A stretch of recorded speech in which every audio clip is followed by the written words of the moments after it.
শোণিতপুৰ সমষ্টিৰ বাবে ভাৰতীয় জনতা পাৰ্টিয়ে আমাৰ দলৰ প্ৰাক্তন সভাপতি, অসমৰ প্ৰাক্তন মন্ত্ৰী আৰু বৰ্তমান বিহালী সমষ্টিৰ বিধায়ক, আমাৰ সকলোৰে সন্মানৰ আৰু মৰমৰ দাদা ৰঞ্জিত দত্ত ডাঙৰীয়াক মনোনীত কৰিছে।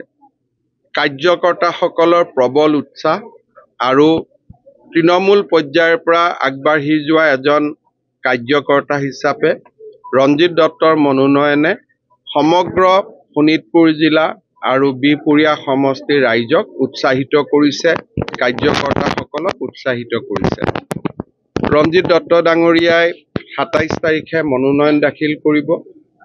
তেখেতৰ মনোনয়নত ৰাজ্যিক সভাপতি ভৱেশ কলিতা ডাঙৰীয়া, UPPLৰ সভাপতি প্ৰমোদ বড়ো আদিয়ে অংশগ্ৰহণ কৰিব।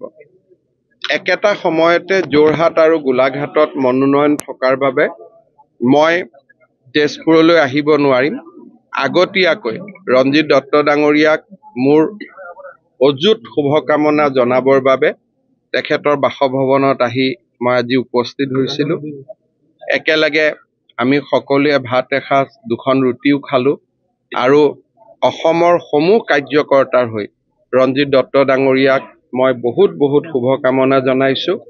মোৰ বিশ্বাস যে এটা অভিলেখ সংখ্যক ভোটত ৰঞ্জিত দত্ত ডাঙৰীয়া শোণিতপুৰ সমষ্টিৰ পৰা বিজয়ী হ'ব।